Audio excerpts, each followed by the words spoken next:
नमस्कार आप सभी को।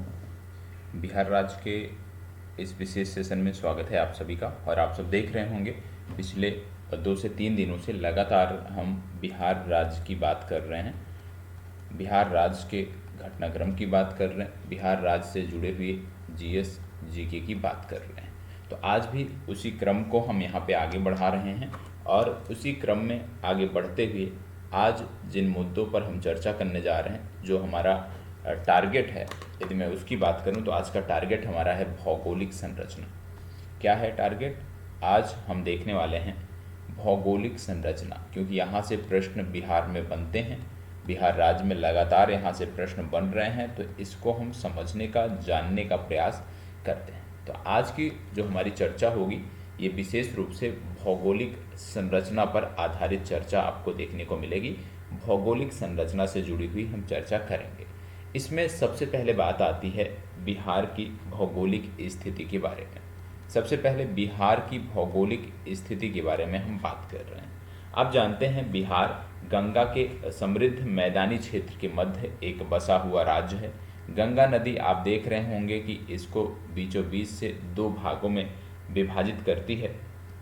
और बिहार राज्य की जब हम बात करते हैं तो इसका जो वर्तमान स्वरूप आपको देखने को मिलता है 15 नवंबर वर्ष 2000 को, जब बिहार राज्य से झारखंड अलग हुआ तो वहीं से ये वर्तमान स्वरूप इसका निकल कर आया। सबसे पहली बात अवस्थिति की जब हम बात करते हैं, अवस्थिति की जब हम बात करते हैं तो यहाँ पे याद रखना है कि बिहार राज्य कर्क रेखा के उत्तर में स्थित है। कर्क रेखा के उत्तर में ये स्थित है और इसका जो भौगोलिक विस्तार है, इसका जो भौगोलिक विस्तार है ये 24 डिग्री 20 मिनट और 10 सेकेंड, आप कह सकते हैं इसका भौगोलिक विस्तार 24 डिग्री 20 मिनट 10 सेकेंड उत्तरी अक्षांश से लेकर के 27 डिग्री 31 मिनट और 15 सेकेंड उत्तरी अक्षांश पे देखने को मिलता है। कहने का मतलब है कि बिहार का जो अक्षांशीय विस्तार है, ठीक है, मतलब उत्तर से दक्षिण की जब हम बात करते हैं तो ये जो अक्षांशीय विस्तार बिहार का देखने को मिलता है, ठीक है, ये कितना देखने को मिलता है? ये है, यहाँ से शुरू हो रहा है 24 डिग्री 20 मिनट और 10 सेकेंड से लेकर के यहाँ पे है 27 डिग्री 31 मिनट और 15 सेकेंड तक इसका विस्तार देखने को मिल रहा है। इसके साथ साथ आपको बता दें कि यदि हम इसके देशांतरीय विस्तार की बात करें, देशांतरीय विस्तार मतलब पूरब से पश्चिम विस्तार, यदि हम इसके देशांतरीय विस्तार की बात करें, यदि हम इसके देशांतरीय विस्तार की बात करें तो ये आपको देखने को मिलता है। देशांतरीय विस्तार यदि हम बात करें, देशांतरीय विस्तार, तो बिहार का जो देशांतरीय विस्तार है ये 83 डिग्री 19 मिनट और 50 सेकेंड से लेकर के 88 डिग्री 17 मिनट और 40 सेकेंड पूर्वी देशांतर, ये भी ईस्ट है, ये भी ईस्ट है। तो इसका देशांतरीय विस्तार क्या हो गया? 83 डिग्री 19 मिनट 50 सेकंड से लेकर के 88 डिग्री 17 मिनट 40 सेकंड पूर्वी देशांतर पर देखने को मिलता है। तो अक्षांशीय विस्तार और देशांतरीय विस्तार की यहाँ पे हमने चर्चा कर ली है। अब यदि इसके आयताकार स्थिति की बात करें, इसके यदि हम बात करें कि ज्यामितीय दृष्टि से इसकी क्या स्थिति है, ज्यामितीय दृष्टि से ये कैसे देखने को मिलता है, तो आप देख रहे होंगे कहीं ना कहीं इसकी जो स्थिति है, यदि आप देख रहे होंगे इस तरह से बिहार की स्थिति देखने को मिल रही है और ये कहीं ना कहीं आयताकार स्वरूप देखने को मिल रहा है। तो ज्यामितीय रूप से यदि हम बात करते हैं तो रेक्टेंगुलर या आयताकार, रेक्टेंगुलर या आयताकार इसकी स्थिति देखने को मिलती है। इसका विस्तार उत्तर से दक्षिण बात करें, विस्तार यदि हम उत्तर से दक्षिण बात करें,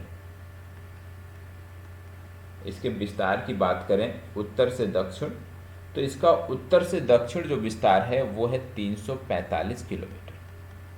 कितना है? 345 किलोमीटर।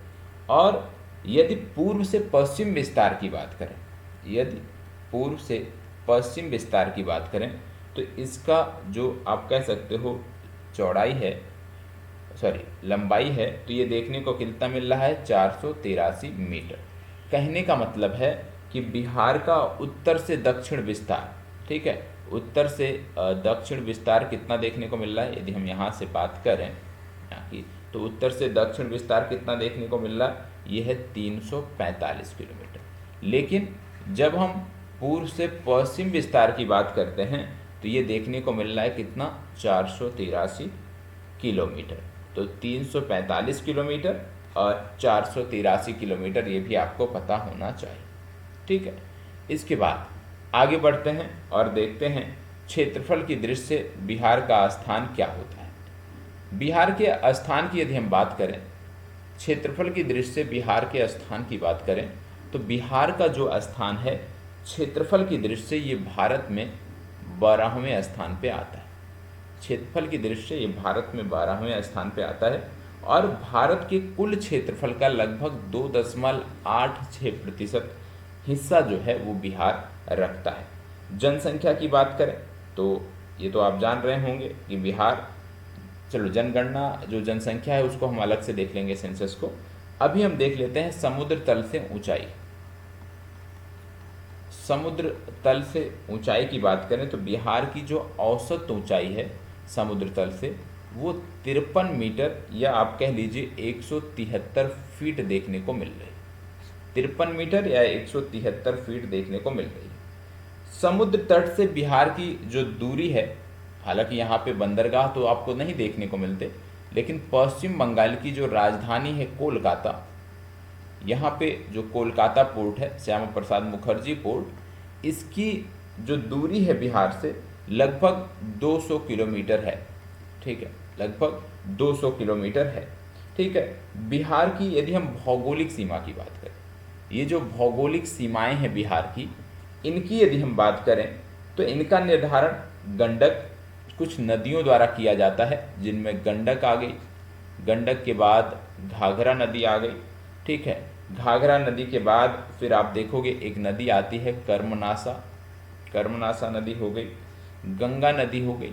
तो इनकी जो सीमा का निर्धारण है, बिहार की जो भौगोलिक सीमा का निर्धारण है, वो कुछ विशेष नदियां करती हैं, जिनमें गंगा, घाघरा, गंडक और कर्मनासा शामिल हैं। और आपको बता दें कि इसका मैदानी भाग जो है कृषि आधारित, ये जो मैदानी भाग है, ये जो मैदानी भाग है, इसका मैदानी भाग कृषि आधारित उद्योग एवं विविध कृषि फसलों के लिए प्रसिद्ध है। आप जानते हैं प्राकृतिक संसाधनों की प्रचुरता के कारण ये जो क्षेत्र है आपका, ये जो क्षेत्र है आपका, ये प्राचीन काल से ही भारतीय इतिहास में आर्थिक महत्व के विषय के रूप में देखा जाता रहा है।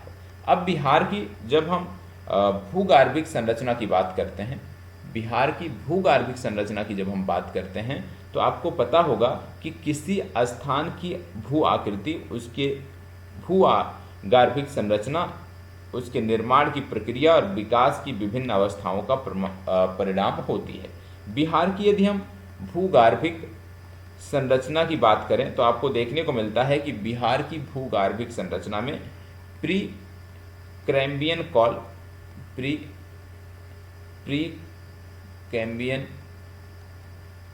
कॉल से लेकर चतुर्थ कल्प तक की चट्टानें आपको देखने को मिलती हैं। इसकी भूगार्भिक संरचना में प्री कैम्बियन युग से लेकर चतुर्थ कल्प तक की चट्टानें देखने को मिलती हैं। बिहार का जो दक्षिणी पठार है, बिहार का दक्षिणी पठार आप जानते हैं ये छोटा नागपुर का भाग है, छोटा नागपुर का ये भाग है और इसका भी निर्माण प्री कैम्बियन काल में हुआ है। यह पठार संरचनात्मक दृष्टि से बहुत ही पुराना माना जाता है। बिहार का जलोढ़ मैदान यदि हम देखें, बिहार का जलोढ़ मैदान यदि हम देखें तो बिहार का जलोढ़ मैदान भूगार्भिक संरचना की दृष्टि से नवीन संरचना वाला क्षेत्र है, ठीक है, नवीन संरचना वाला क्षेत्र है। मुंगेर और जमुई, आप जानते हैं मुंगेर और जो जमुई का क्षेत्र है, अभी मैं इसको दिखाता भी हूँ आपको।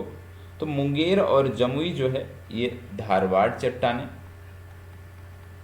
ठीक है। रोहतास कैमूर, रोहतास कैमूर, इसकी यदि हम बात करें तो यहाँ पे विंध्यन चट्टानें, ठीक है।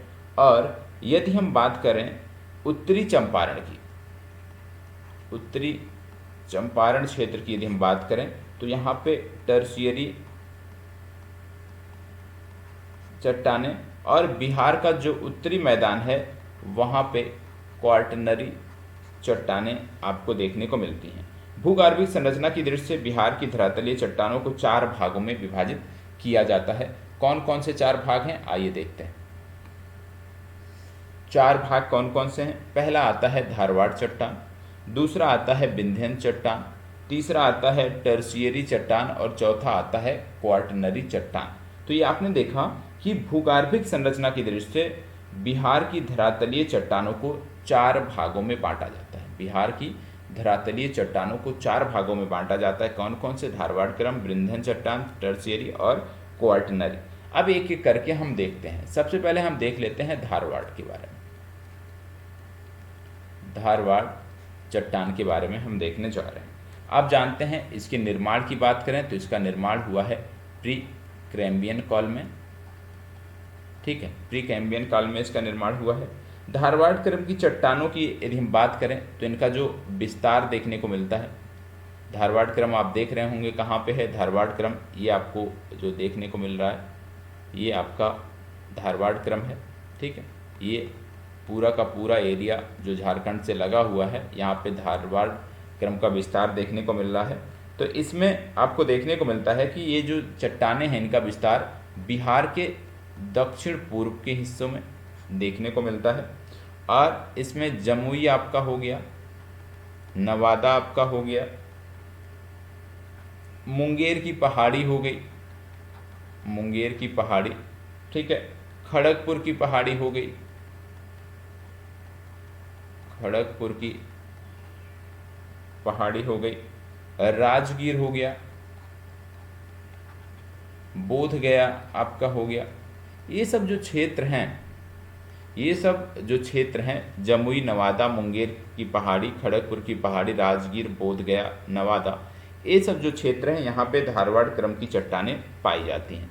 और ये जो धारवाड़ क्रम की चट्टानें होती हैं इसमें बहुत प्रकार के खनिज तत्व भी आपको देखने को मिलते हैं। कौन कौन से खनिज तत्व इन चट्टानों में मिलते हैं? खनिज तत्वों की बात करें तो इसमें आप जानते होंगे सिस्ट, ठीक है। सिस्ट के बाद नीस आपने सुना होगा, नीस के बाद ग्रेनाइट आपने सुना होगा, ग्रेनाइट के बाद फाइलाइट सुना होगा आपने, फाइलाइट के बाद क्वार्टजाइट आपने सुना होगा। ये सभी जो चट्टानें, ये जो तत्व हैं ये इन्हीं चट्टानों में मिलते हैं, ठीक है। मतलब प्री कैम्ब्रियन युग की इस धारवाड़ क्रम की चट्टान में सिस्ट, नीस, ग्रेनाइट, फाइलाइट और क्वार्टजाइट ये सब मिलते हैं। और ये चट्टानें जो हैं याद रखिएगा जीवाश्म रहित होती हैं, ये भी याद रखना है, जीवाश्म रहित ये चट्टानें होती हैं। और इनका आर्थिक महत्व भी होता है क्योंकि इनमें कोबाल्ट, मैग्नीज, अभ्रक और क्रोमियम के निक्षेप भी कहीं कहीं देखने को आपको मिलते हैं। तो ये आपने देख लिया पहला आपने देख लिया यहाँ पे धारवाड़ क्रम की चट्टान। दूसरा जो हम देखेंगे वो है विंध्यन चट्टान। विंध्यन चट्टान आपको इस छोटे से संकीर्ण रीजन में आपको बिहार में देखने को मिल रही है। ये आपका है विंध्यन क्रम या विंध्यन चट्टान। और विंध्यन चट्टान की जब हम बात करते हैं तो इसका भी निर्माण जो है, निर्माण का जो काल है वो वही है प्री कैम्ब्रियन काल, ठीक है। प्री कैम्ब्रियन काल में ही इसका निर्माण हुआ है। और विंध्यन क्रम की जो चट्टानें हैं वो बिहार के दक्षिण पश्चिमी, ये कौन सा क्षेत्र है? दक्षिण पश्चिम। तो ये कहाँ पे देखने को मिलती हैं? दक्षिण पश्चिम के क्षेत्र में, विशेष रूप से सोन नदी के उत्तर में, याद रखिएगा सोन नदी के उत्तर में। कैमूर और रोहतास में पाई जाती हैं।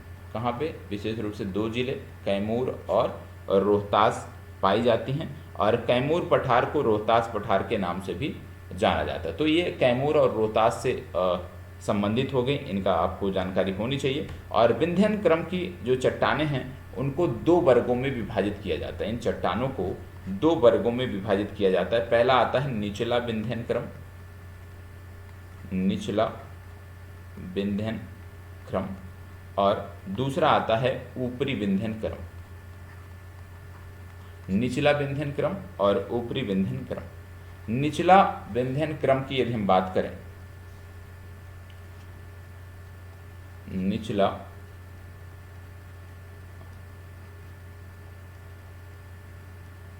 विंध्यन क्रम, निचला विंध्यन क्रम यदि मैं इसकी बात करूं तो आपको पता होना चाहिए कि इसको सेमरी क्रम की चट्टान भी कहते हैं। किस क्रम की चट्टान? सेमरी क्रम की भी चट्टान इसको कहते हैं। और यह एक संकीर्ण पट्टी के रूप में सोन नदी के उत्तर में, सोन नदी के उत्तर में रोहतास जिले में पाई जाती है। कहाँ पे पाई जाती है? रोहतास जिले में पाई जाती है। और यह क्षेत्र विशेष रूप से यदि देखोगे तो चूना पत्थर, चूना पत्थर, चूना पत्थर के साथ साथ बलुआ पत्थर, चूना पत्थर, बलुआ पत्थर, बलुआ पत्थर के बाद सैल आदि के खनन का प्रमुख क्षेत्र है। कच्चे माल, क्योंकि चूना पत्थर, बलुआ पत्थर, सैल आदि यहाँ पे मिल रहे हैं, इसलिए यहाँ पे इस क्षेत्र में जो सीमेंट उद्योग है उसका विकास आपको देखने को मिलता है। दूसरा आता है ऊपरी विंध्यन क्रम, ऊपरी विंध्यन क्रम। ऊपरी विंध्यन क्रम की यदि हम बात करें तो आपको पता होगा कि इसके अंतर्गत कैमूर क्रम की चट्टानें आती हैं। किस क्रम की? कैमूर क्रम की चट्टानें इसके अंतर्गत आती हैं। और ये जो चट्टानें हैं रोहतास और कैमूर जिले में पाई जाती हैं। पहला सिर्फ रोहतास में था, लेकिन ये रोहतास और कैमूर दोनों जिलों में पाई जाती हैं। बालू पत्थर, सैल, क्वार्टजाइट आज खनिज इसमें भी पाए जाते हैं। आप जानते होंगे कि बिहार जो है ये पायराइट के उत्पादन में अग्रणी राज्य, पायराइट के उत्पादन में बिहार अग्रणी राज्य है। और बिहार का अमझोर, याद रखिएगा, अमझोर ये रोहतास में पड़ता है। बिहार का ये जो अमझोर है ये पायराइट के उत्पादन के लिए प्रसिद्ध है। यहाँ के पायराइट में गंधक भी पाई जाती है।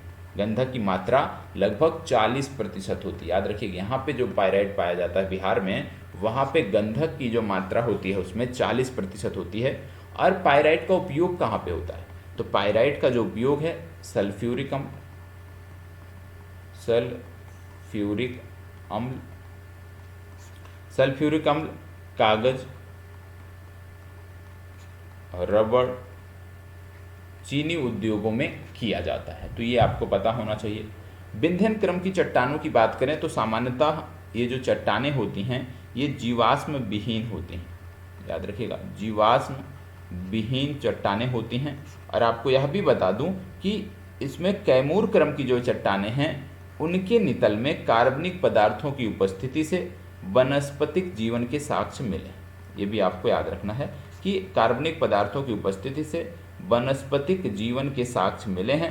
और आपको यह भी बता दूं कि सासाराम में जो शेर शाह सूरी का मकबरा है, शेर शाह सूरी का जो मकबरा है, सारनाथ के जो स्तूप हैं, सारनाथ के जो स्तूप हैं, लाल किला हो गया, जामा मस्जिद हो गया, इन सभी में जो पत्थर लगे हैं, चट्टान लगे हैं, वो यहीं से संबंधित हैं। ऊपरी विंध्यन क्रम की चट्टानों का प्रयोग यहाँ पे किया गया है।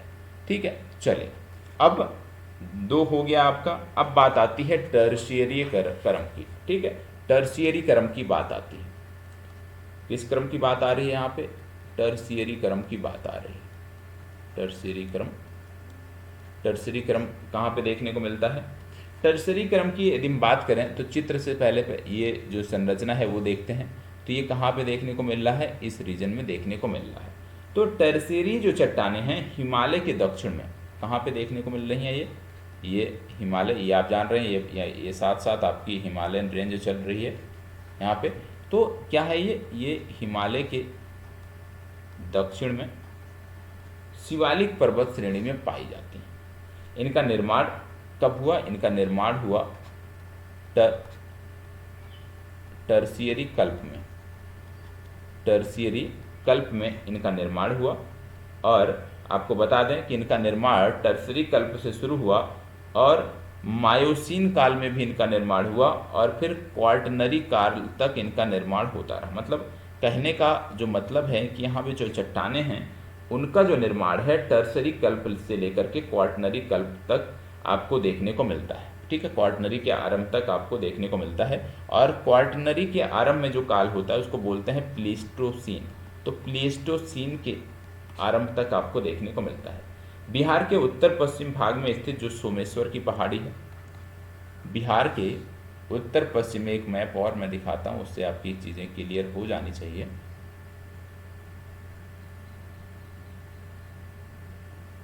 वन मिनट, यहाँ पे एक मैप मैं और ऐड कर रहा हूँ, तो इससे आपकी कुछ चीज़ें और अच्छे से क्लियर हो जाएंगी, विशेष रूप से इस क्रम की चट्टानों की जब हम बात कर रहे हैं। देखो, अब यहाँ पे जैसे मैंने बताया कि बिहार के उत्तर पश्चिम भाग में स्थित जो सोमेश्वर श्रेणी है ये देखने को मिल रहा है कि पहाड़ी तथा दून घाटी, ठीक है, दून घाटी, रामनगर दून घाटी देखने को मिल रही है। बाह्य हिमालय या शिवालिक पर्वत श्रेणी का भाग है, ठीक है, बोला जा रहा है। इसमें एक आप कह सकते हो खनिज तत्व होता है जिसको बोलते हैं कांगलामेट, बालू पत्थर और चूना पत्थर के निक्षेप आपको देखने को मिलते हैं। इसका निर्माण तेथिस सागर के अवसादों के निक्षेप से होने के कारण इसमें खनिज तेल के भी जो संचित भंडार हैं वो आपको देखने को मिल रहे हैं। तो ये आपने देख लिया टर्शियरी के बारे में, इसमें बहुत ज़्यादा तो था नहीं। अब इसके बाद अगला आ जाता है क्वार्टनरी।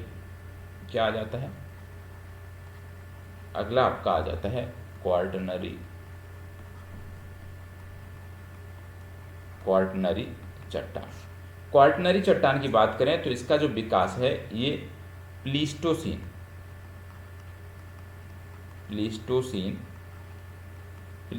से लेकर होलोसीन काल तक हुआ है। ठीक है, प्लीस्टोसीन से होलोसीन काल तक इसका निर्माण हुआ है। गंगा के मैदान का जो निर्माण है प्रायद्वीपीय पठार और हिमालय के मध्य एक द्रोणीनुमा गर्त में आपको देखने को मिलता है। तेथिस सागर के अवशेष तथा गंगा और उसकी जो सहायक नदियां हैं उनके द्वारा लाए गए अवसादों से इसका निर्माण हुआ है। बिहार का मैदान गंगा के मैदान का ही भाग है, आप जानते हैं, और वर्तमान में भी यहाँ पे लगातार आप कह सकते हो क्वार्टनरी कर्व की जो चट्टानें हैं परतदार होती हैं और वर्तमान समय में इनका निर्माण जारी है। इसका निर्माण जलोढ़, क्योंकि मैदान है तो जलोढ़ निश्चित तौर पे देखने को मिलेगी और बाढ़ वाला मैदान है, ऐसे में तो जलोढ़ जरूरी है। बालू, ठीक है, बजरी और अन्य जो विशेष रूप से हम बात करते हैं कांग्लोमरेट, इनसे आपको देखने को मिलता है। और यहाँ पे जैसे जैसे आप बिहार पश्चिम उत्तर प्रदेश को जैसे ही आप क्रॉस करते हैं, बिहार और पश्चिम बंगाल की तरफ बढ़ते हैं, इस मैदान का जो ढाल है वो अत्यंत मंद होता जा रहा है और इसी के कारण जब वर्षा ऋतु में जल यहाँ पे बहुत ज़्यादा होता है तो बहुत बड़े क्षेत्र में ये फैल जाता है, क्योंकि ढाल मंद है और नदियों द्वारा लाए गए निक्षेपों से ये पट भी गया है। तो क्या है कि सरफेस पे ये फैलता है और इसी कारण बाढ़ की स्थिति देखने को मिलती है। हालांकि इसकी जो गहराई है वो 1000 मीटर से 1500 मीटर के मध्य देखने को मिलती है, लेकिन कहीं कहीं इससे भी ज़्यादा आपको गहराई देखने को मिलती है। तो ये जो ब्लैंक वाला एरिया है ये क्वार्टनरी का ही एरिया है, विशेष रूप से मैदानी जो क्षेत्र थे। तो इसमें विशेष रूप से इतना ही देखना था। आइए एक बार इसको शॉर्ट में रिवाइज कर लेते हैं कि कितनी चीज़ें अभी हमने पढ़ी हैं। तो यहाँ पे सबसे पहले यदि मैं बात करूँ रिवीजन के लिए, एक क्विक रिवीजन यहाँ पे होगा। क्विक रिवीजन कैसे? जैसे हमने देखा बिहार के बारे में, तो आप जानते हैं बिहार कहाँ है? भारत के पूरब में स्थित है, ठीक है, और पूरी तरह से एक लैंड लॉक्ड राज्य है, ठीक है, लैंड लॉक्ड राज्य है। और इसकी समुद्र तल से दूरी बहुत ज़्यादा नहीं है क्योंकि कोलकाता इससे बहुत कम दूरी पे है। आकार की बात करें तो इसका आकार आपको आयताकार देखने को मिलता है। और पश्चिम से पूरब चौड़ाई की बात करें तो 483 किलोमीटर, और उत्तर से दक्षिण लंबाई की बात करें तो 345 किलोमीटर ये देखने को मिलती है। और आप जानते हैं समुद्र तल से ऊंचाई की बात करें तो 53 से 55 मीटर इसकी समुद्र तल से ऊंचाई देखने को मिलती है। राष्ट्रीय जल मार्ग संख्या NW1 है जो प्रयागराज को हल्दिया से जोड़ता है। कहाँ? प्रयागराज को जोड़ता है हल्दिया से, वो बिहार से होकर के ही गुजरता है, ये आपको पता होना चाहिए। ठीक है। अक्षांशीय विस्तार की बात करें तो हमने देखा था अभी कि बिहार का जो अक्षांशीय और देशांतरीय विस्तार है वो आपको देखने को मिलता है। यदि हम देशांतरीय विस्तार की बात करें तो 83 डिग्री 19 मिनट 50 सेकंड से लेकर के 88 डिग्री 17 मिनट और 40 सेकंड तक देखने को मिलता है। अक्षांशीय विस्तार की बात करें तो 24 डिग्री 20 मिनट 10 सेकंड से लेकर के 27 डिग्री 31 मिनट 15 सेकंड तक देखने को मिलता है। भारत के पूर्वी भाग में अवस्थित है और इसका कुल जो भौगोलिक क्षेत्रफल है वो 94,163 वर्ग किलोमीटर है। पूरे भारत का लगभग 2.86% हिस्सा बिहार अपने हिस्से में रखता है। क्षेत्रफल की दृष्टि से यदि हम बात करें तो ये भारत का 12वां राज्य है। कब? जम्मू और कश्मीर के पुनर्गठन के पश्चात, याद रखिएगा। ठीक है, 12वां सबसे बड़ा राज्य है। राज्य एवं केंद्र शासित प्रदेशों में समग्र रूप से यदि हम बात करें तो इसका स्थान 13वां आता है, क्योंकि लद्दाख केंद्र शासित प्रदेश जब शामिल कर लेते हैं तो लद्दाख का जो क्षेत्रफल है वो बिहार से बड़ा है, तो मतलब बिहार के पहले के क्रम में ये आता है। बिहार की भूगार्भिक संरचना की यदि हम बात करते हैं, बिहार की यदि हम इसके भूगार्भिक संरचना की बात करते हैं तो आप जानते हैं 4 प्रकार की जो चट्टानें हैं प्रमुख रूप से यहाँ पे देखने को मिल रही हैं। कौन कौन सी? पहला जो यहाँ पे आपको देखने को मिल रहा है, ये देखने को मिल रहा है धारवाड़, यहाँ पे लिखा भी है धारवाड़, विंध्यन, टर्सरी और क्वाटनरी। धारवाड़ की बात करें तो धारवाड़ कहाँ देखने को मिल रहा है? ये देखने को मिल रहा है दक्षिण पूर्व बिहार में। ठीक है। और दूसरी तरफ यदि हम विंध्यन की बात करें, तो विंध्यन कहाँ देखने को मिल रहा है? विंध्यन दक्षिण पश्चिम बिहार में देखने को मिल रहा है। ठीक है। और यदि हम तीसरे की बात करें, टर्शियरी की बात करें तो टर्शियरी क्रम कहाँ देखने को मिल रहा है? ये विशेष रूप से तराई क्षेत्र, हिमालय के जो तराई क्षेत्र हैं, वहाँ पे ये देखने को मिल रहा है। और क्वाटनरी की यदि हम बात करें तो क्वाटनरी कहाँ देखने को मिल रहा है? हिमालय और छोटा नागपुर का जो पठार है वहाँ देखने को मिल रहा है। ठीक है। इसके साथ साथ हमने और क्या देखा है इसमें? इसके साथ साथ हमने यहाँ पे जो देखा है, जैसे भू आकृतिक विभाजन जब हमने किया तो हमने देखा कि बिहार को मुख्यतः 3 भू आकृतिक प्रदेशों में बांटा जाता है, शिवालिक श्रेणी, बिहार का मैदान और दक्षिणी पठार। अब एक एक करके तीनों को हमने देख लिया है। कुछ चीज़ें जो छूट गई थी एक प्रकार से अभी ध्यान में आ रहा है, उसको मैं बता देता हूँ। जैसे सोमेश्वर श्रेणी के बारे में अभी हमने पढ़ा था। किसके बारे में पढ़ा था? सोमेश्वर श्रेणी के बारे में हमने पढ़ा था। तो याद रखिएगा, सोमेश्वर श्रेणी जो कि पश्चिमी चंपारण से संबंधित है। ठीक है। और इसकी सर्वोच्च चोटी जो है उसका नाम है फोर्ट सोमेश्वर। क्या नाम है? फोर्ट सोमेश्वर इसकी पश्चिमी चोटी है, जिसकी ऊंचाई है 890 मीटर, ये आपको पता होना चाहिए, या 2884 फीट। ठीक है, 880 मीटर या 2884 फीट।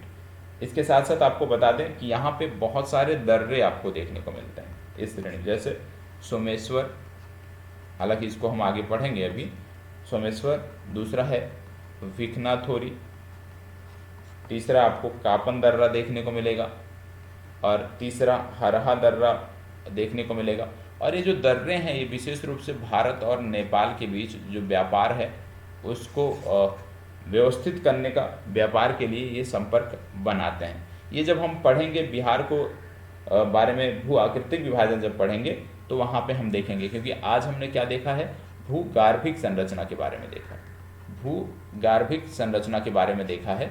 जब हम बिहार के भू आकृतिक विभाजन को पढ़ेंगे तो वहाँ से इन चीज़ों को हम और डिटेल में पढ़ेंगे। तो आज के लिए इतना ही। कल के सेशन में, नेक्स्ट सेशन में हम देखेंगे भू आकृतिक विभाजन। सेशन कैसा लगा कमेंट बॉक्स में ज़रूर बताइएगा, और क्या क्या टॉपिक आप चाहते हो कि वीडियो के माध्यम से वो आपको उपलब्ध कराया जाए उसके बारे में भी आप कमेंट बॉक्स में जवाब दे दीजिएगा। धन्यवाद, बहुत बहुत आभार।